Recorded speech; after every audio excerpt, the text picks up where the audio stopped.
All right, so that's an epic pitch. Having heard a lot of these pitch stories, having been around you for quite a while, Kevin, there's one that actually I think is epic that I'd love for you to talk about next, and that was when you decided to take infomercials to the world. Right. But in reality, as successful as they were here, there were parts of the world that weren't ready, or at least they thought they weren't ready. Yeah. So you had to pitch the world on the idea of infomercials. Yes. So exactly. do you remember one of those pitches? I do remember. So here we were. So we just talked about Arnold. All infomercials, ultimately in the U.S., just like a movie, you have a bell-shaped curve on the success.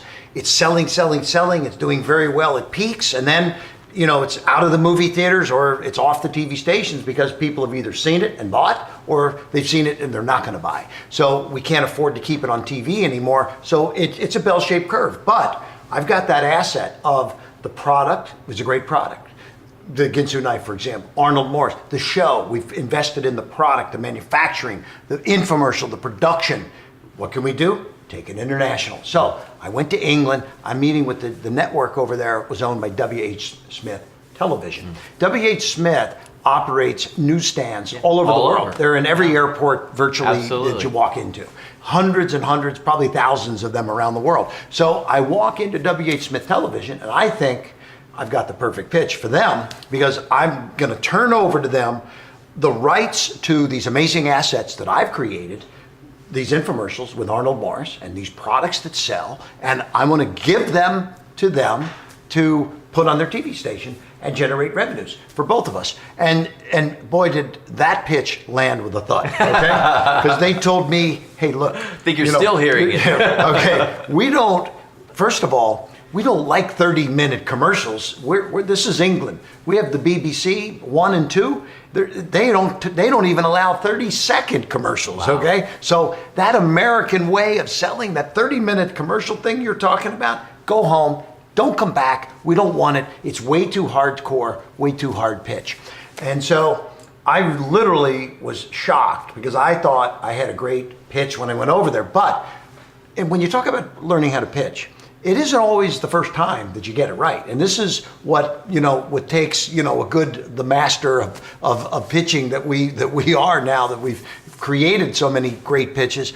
I went back and I thought, okay, how do I solve a problem for them? Now, as it turned out, solving the problem, W.H. Smith would open a store in a airport. That store would gross $300,000 in a year, and it would net 40 grand or whatever. And I found that I made a proposal to them that if they had to test my infomercials, and if it worked, I was prepared to pay them enough money that it would pay for over, I forget the math now, but it was about 300 stores worth of profits of their opening these stores without having to go and build the stores, inventory the stores, sign leases, and have all the costs that I was willing to kind of lay out a program that would be like opening 300 stores tomorrow and turnkey those profits. And you were speaking a language that they understood. They understood stores, they understood profit.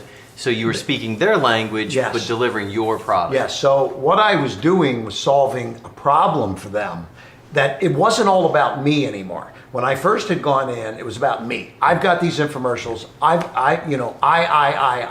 When I came back the second time, it was you, what I can do for you. What I can do for you is deliver an amazing profit center for your board of directors, for your shareholders. They're a public company. They actually had a fiduciary responsibility to take this proposal to the board, and they came back to me and said, you've got to box us in here, because if it ever got out that we turned down an opportunity that had 300 stores worth of profits without the test that you said you could do, we could have problems with our shareholders. So we're going to let you do the test because we know it's not going to work, and we know this is going to fall flat. So then we can tell you, go home, Yankee. We don't need you anymore, right? So we did the test, and it worked, and we rolled it out. I was their biggest advertiser for years and years and years. And I was giving them $5 to $6 million every single year from that point forward. Wow! And it was an amazing pitch. And by the way, if I'm giving them $5 to $6 million, You think we were doing yeah. 75 million. Yeah. So, you know, so that pitch, that it was the second time I made the pitch. The first time landed Done. flat. The second time created a $75 million business venture.